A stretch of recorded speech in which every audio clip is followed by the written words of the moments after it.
Olá pessoal, tudo bem? Sejam bem-vindos de volta ao nosso projeto Aprenda em 30 Minutos aqui do Aprovação PGE, comigo, Gustavo Faria, como de costume, falando sobre o direito processual civil. Temos um tema muito importante para trabalhar hoje, que é o tema da reclamação, mas antes de introduzi-lo, não custa nada lembrar, né?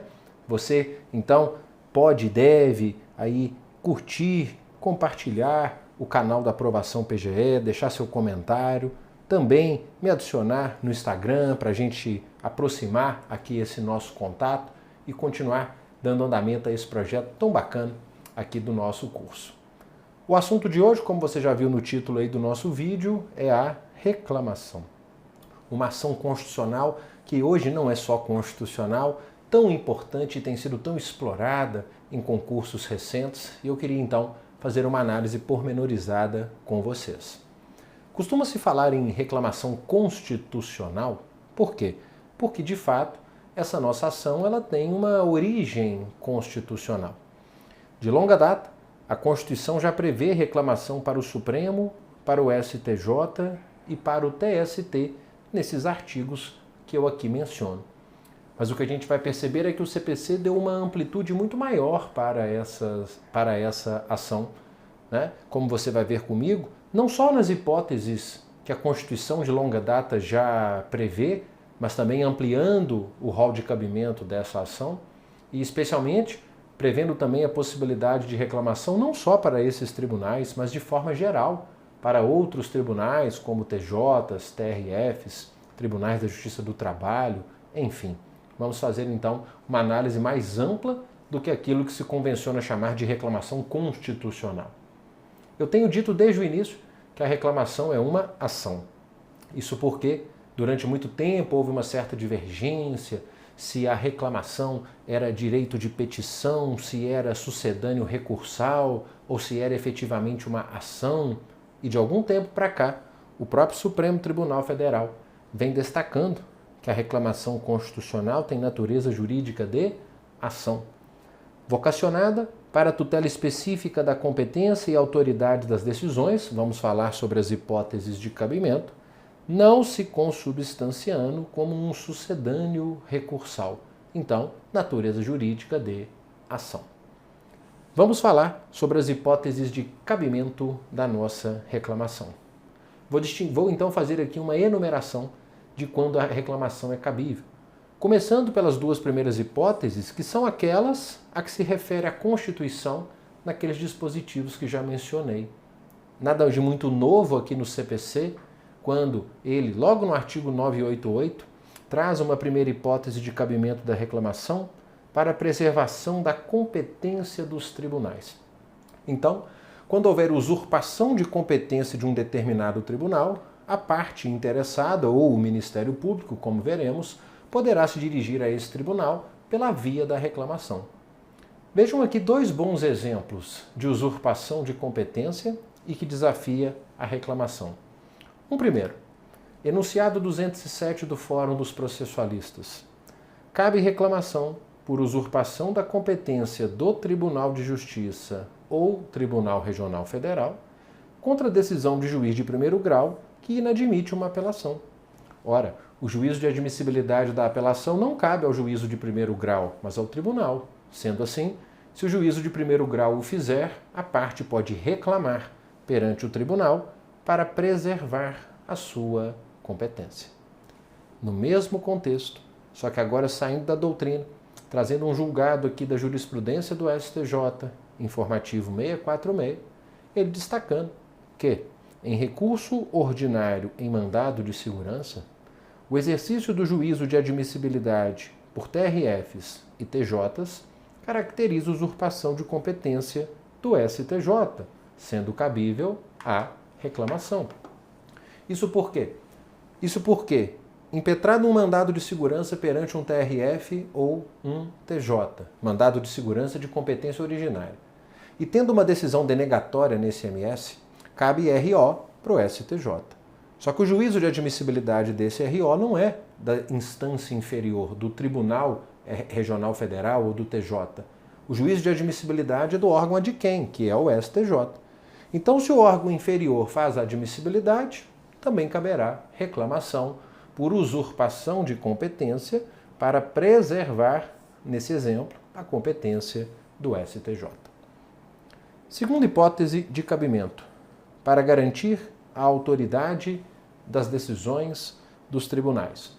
Aqui você pode imaginar, para a gente simplificar, imagine que num determinado processo eu tenha uma decisão do STJ num determinado recurso especial, condenando ou ordenando que o juízo de primeiro grau faça algo ou deixe de fazer. Na verdade, não é ordenando nesse sentido, reformando uma decisão do juiz de primeiro grau e, em virtude disso, determinando que, por exemplo, uma certa segurança seja concedida. Se o juízo de primeiro grau, ele então não respeita a autoridade da decisão do STJ, que naquele feito determinou a concessão de uma segurança, por exemplo, cabe reclamação para garantir a autoridade daquela decisão, no meu exemplo, daquele tribunal que é o STJ, numa determinada ação de mandado de segurança. Agora, as hipóteses a seguir, elas são novidades. O CPC introduziu as próximas hipóteses, trazendo a reclamação para o contexto do sistema de precedentes. Porque ele vai prever o cabimento da reclamação para garantir a observância de alguns padrões decisórios vinculantes dos nossos tribunais.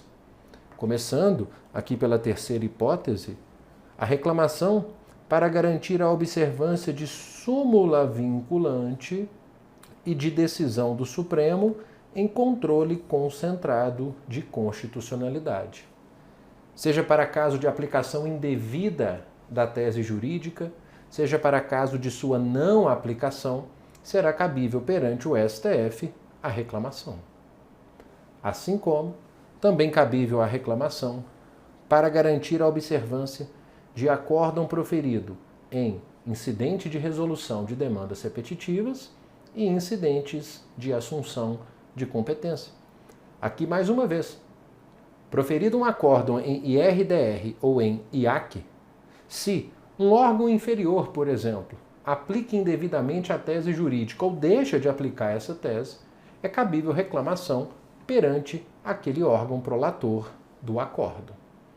A propósito, uma pitada de jurisprudência do STJ nesse contexto, aqui no informativo 746, o STJ destacando que não se exige esgotamento da instância ordinária como pressuposto de conhecimento da reclamação, fundamentada em descumprimento de acórdão de IAC.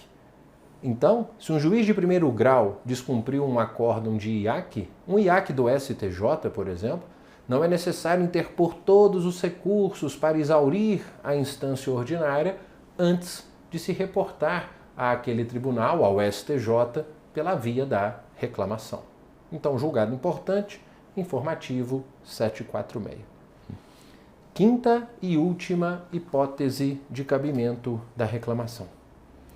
Desde que esgotadas as instâncias ordinárias, é cabível a reclamação para garantir a observância de acórdão de RE com repercussão geral reconhecida ou de acórdão proferido em julgamento de recursos excepcionais repetitivos. Aqui perceba uma interrogação, né? Porque aqui a questão é a seguinte. Veja, primeiro, se eu tenho uma decisão do Supremo em recurso extraordinário com repercussão geral reconhecida, temos aqui um precedente vinculante. O Código está dizendo que, se um juízo inferior ele inobserva essa decisão, caberá reclamação. Caberá reclamação desde que esgotadas as instâncias ordinárias. Eu preciso, então, me valer de todos os recursos cabíveis na instância ordinária antes de me reportar ao Supremo pela reclamação. Bom, o Supremo Tribunal Federal ele não deu uma interpretação tão literal a esse dispositivo. Por quê? Como eu vou te mostrar agora, ele entende que, sim, cabe reclamação em caso de inobservância de acórdão de RE com repercussão geral reconhecida, desde que esgotadas as instâncias ordinárias, mas ele entende que no conceito de instâncias ordinárias compreendem-se não só os recursos para a instância ordinária propriamente, mas também, eventualmente, recursos para tribunais superiores. Vejam, aqui nesse julgado publicado no informativo 845, Ele destacou que o esgotamento da instância ordinária em tais casos significa o percurso de todo o iter recursal cabível antes de acesso ao Supremo. Ou seja, se a decisão reclamada ainda comportar por reforma por via de recurso a algum tribunal, atenção, inclusive a Tribunal Superior, não se permitirá acesso ao Supremo pela via da reclamação. Então ele entende que, desde esgotadas as instâncias ordinárias, compreende tanto recursos para tribunais inferiores quanto para tribunais superiores. Mas, menos mal. Pelo menos ele permite, ao fim e ao cabo, que se chegue ao Supremo com uma reclamação.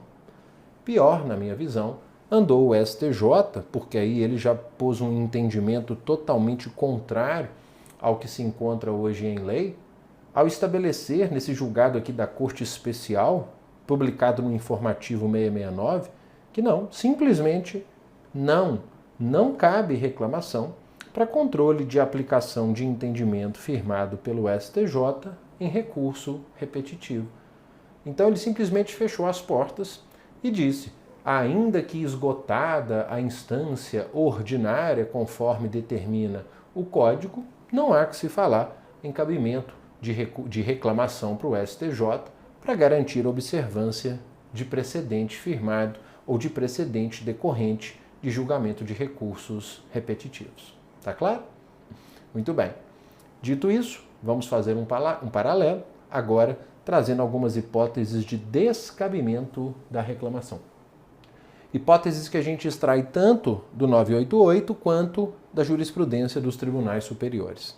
Bom, claro que eu poderia começar rememorando o slide anterior que fala do posicionamento do Supremo naquele julgado da Corte Especial. Mas vamos a novas. Novas hipóteses de descabimento. Primeira delas, aqui que a gente encontra tanto na súmula 734 do Supremo quanto no próprio 988 do CPC, que é o descabimento da reclamação se a decisão já transitou em julgado. Então, se a decisão judicial já transitou em julgado, eu não posso utilizar a reclamação.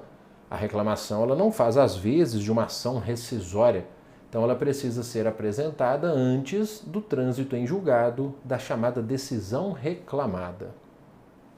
Uma segunda hipótese de descabimento que eu quero destacar com vocês é descabida a reclamação ao STJ com fundamento em inobservância de acórdão proferido em recurso especial em incidente de resolução de demandas repetitivas, informativo 758.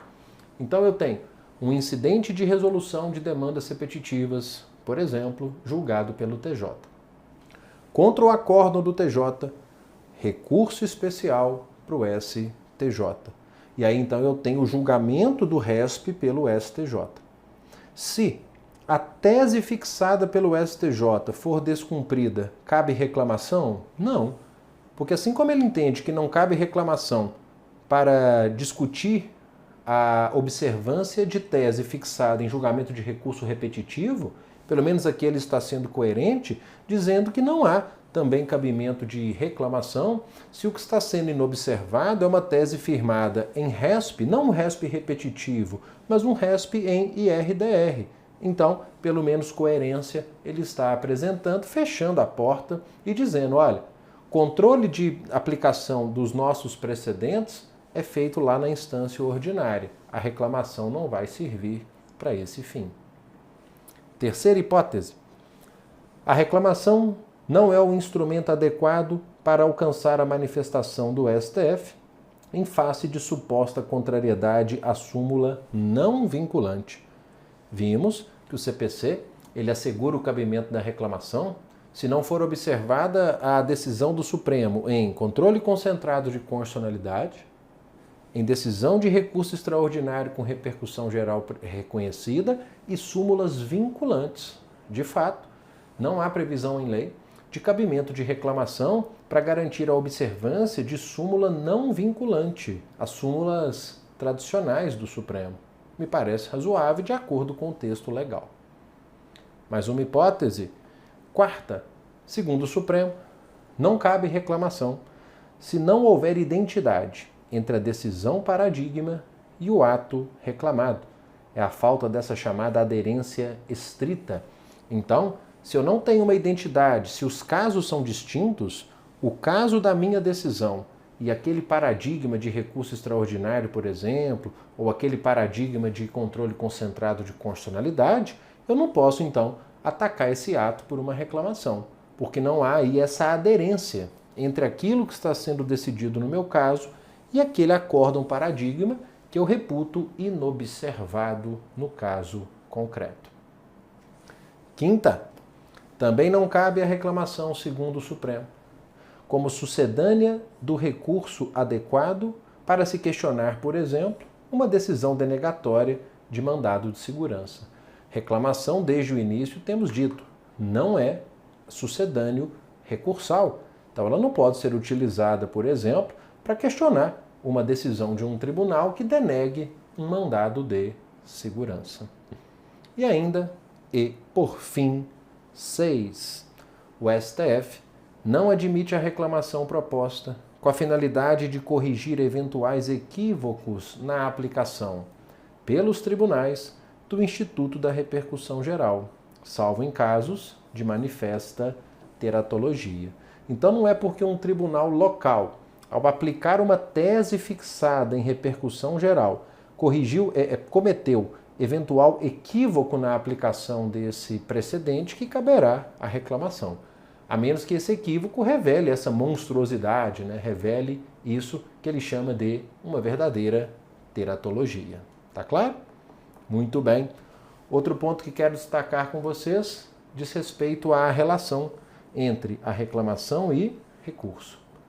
Para lembrar que é possível que a reclamação coexista com um recurso típico, eventualmente interposto, já que o próprio 988, parágrafo 6º, é claro, ao dizer que a inadmissibilidade ou o julgamento de um recurso interposto contra a decisão proferida pelo órgão reclamado não prejudica a reclamação. Em outras palavras, é possível que o interessado, então, interponha recurso contra uma decisão e, ao mesmo tempo, uma reclamação. Ambos vão correr de forma paralela e de forma independente. Agora, um cuidado. Ele está dizendo aqui que se o recurso for inadmitido ou julgado, isso não prejudica a reclamação. Mas vale uma observação que me parece muito pertinente. Qual seja, se o recurso for conhecido e provido para anular a decisão ou para reformá-la, me parece natural concluir que estará prejudicado o exame da reclamação. Então, o julgamento do recurso não prejudica a reclamação se ele não reforma ou cassa a decisão.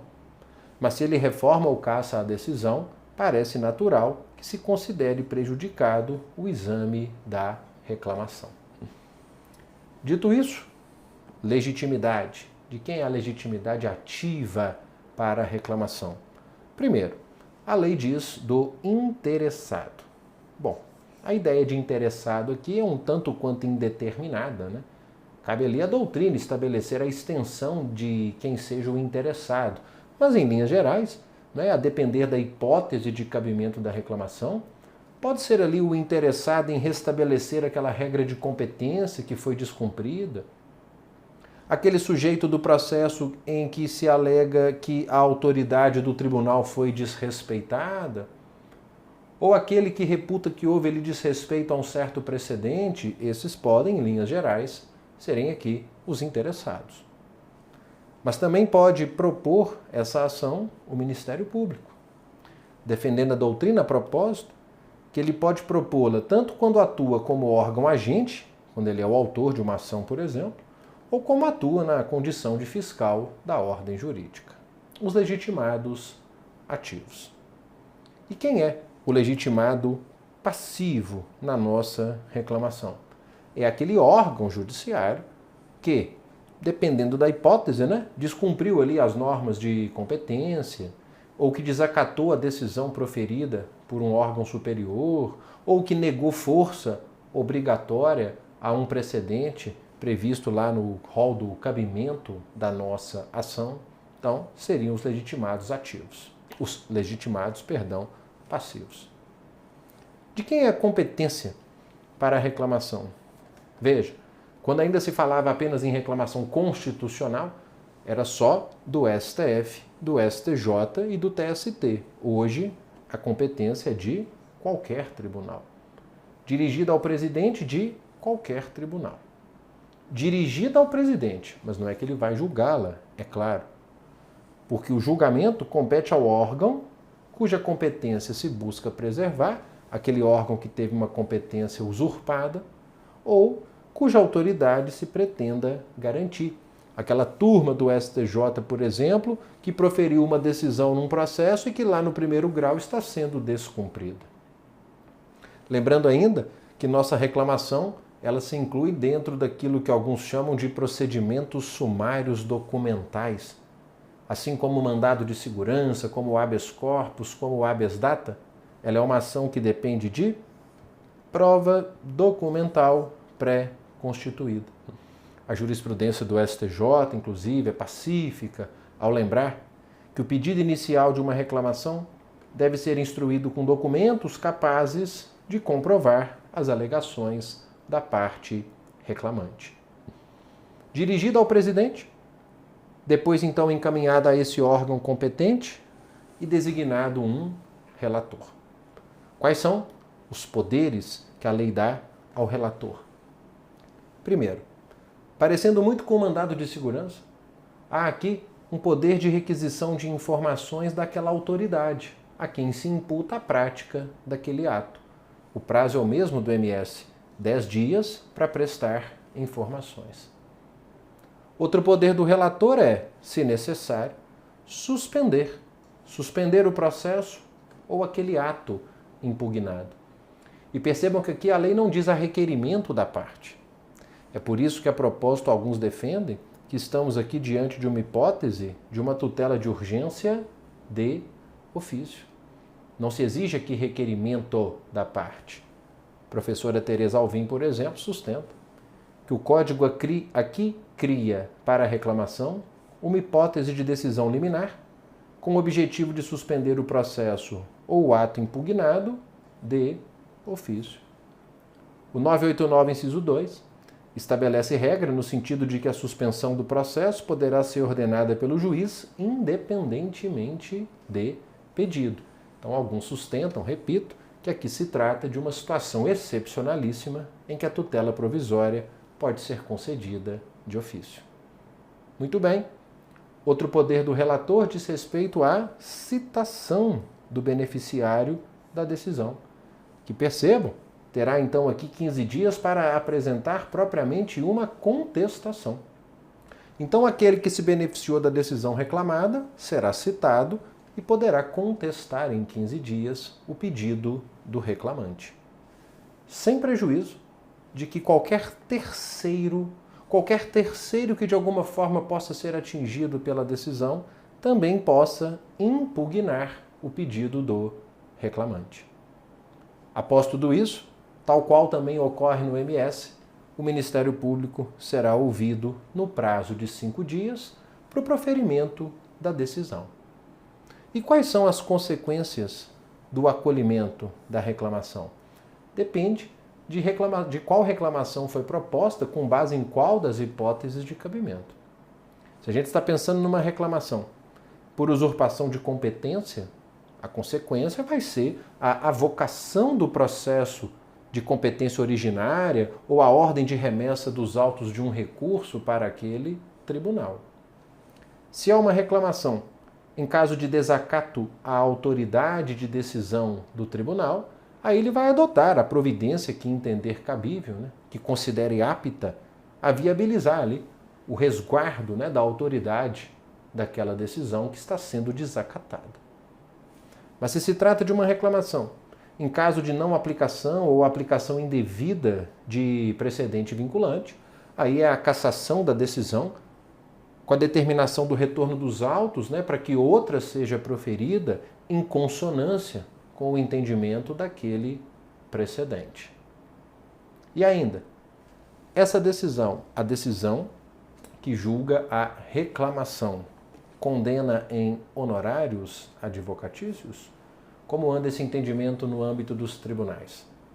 O Superior Tribunal de Justiça vem se manifestando nos últimos anos pelo cabimento dos honorários em reclamação.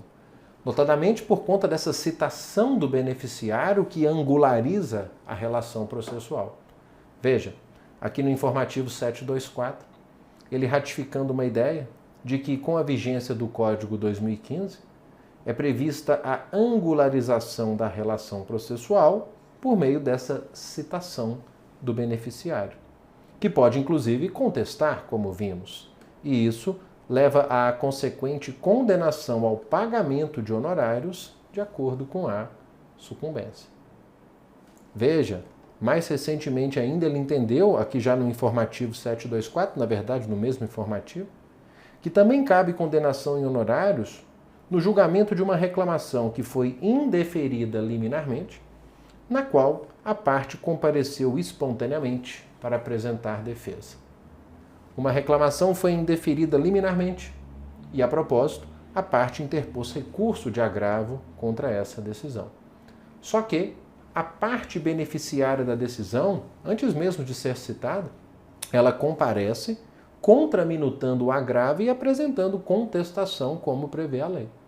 O STJ entendeu que aqui, como houve o aperfeiçoamento da relação processual, também são cabíveis honorários. Agora, se no STJ a questão já é bem sedimentada, no Supremo a gente ainda nota algumas divergências. Por exemplo, colaciono aqui alguns julgados da primeira e da segunda turma que demonstram o cabimento dos honorários em reclamação, como aqui nesse ponto da primeira turma, mas você também encontra decisões pelo descabimento de fixação de honorários, como aqui nessa reclamação que eu cito da segunda turma. Tá claro? Vamos fechar com chave de ouro, fazendo uma questão aqui de Advocacia Pública de 2022, Procuradoria Judicial Municipal de Recife. Vamos lá? Tendo em vista o entendimento do Supremo a respeito da reclamação, me ajudem a encontrar a alternativa correta. A letra A diz: é incabível a utilização da reclamação na hipótese de descumprimento de súmula sem efeito vinculante. Correto? Essa está entre uma das 6 hipóteses de descabimento que citei agora há pouco, né? Então, em se tratando de uma decisão que inobserva uma súmula que não é vinculante, eu até chamei de súmula tradicional, não temos aqui previsão de cabimento de reclamação. Vamos ver o erro das outras. Cabe reclamação com o objetivo de corrigir eventuais equívocos na aplicação de repercussão geral, à exceção de evidente decisão teratológica. Ao contrário, né? Não cabe reclamação para corrigir equívocos na aplicação de repercussão geral, salvo em situações de manifesta teratologia. Também está numa das hipóteses de descabimento lá de 1 a 6 que eu arrolei. C. Cabe reclamação, ainda que não haja aderência estrita entre o objeto do ato reclamado e o conteúdo do paradigma. Pelo contrário, o STF exige essa aderência estrita entre o conteúdo do acórdão da decisão paradigma, né, que eu consegui, e o ato reclamado, que é o meu. Tem-se admitido a utilização da reclamação com a finalidade de servir como sucedâneo recursal. Cansativamente, dissemos que os tribunais entendem, reclamação não é sucedâneo recursal. Ele não serve ali como algo que faça às vezes de um recurso. Ela é uma ação de fundamentação vinculada àquelas hipóteses pelas quais passamos. E por fim, admite-se a utilização da reclamação como substituto de rescisória? Vimos que não, né?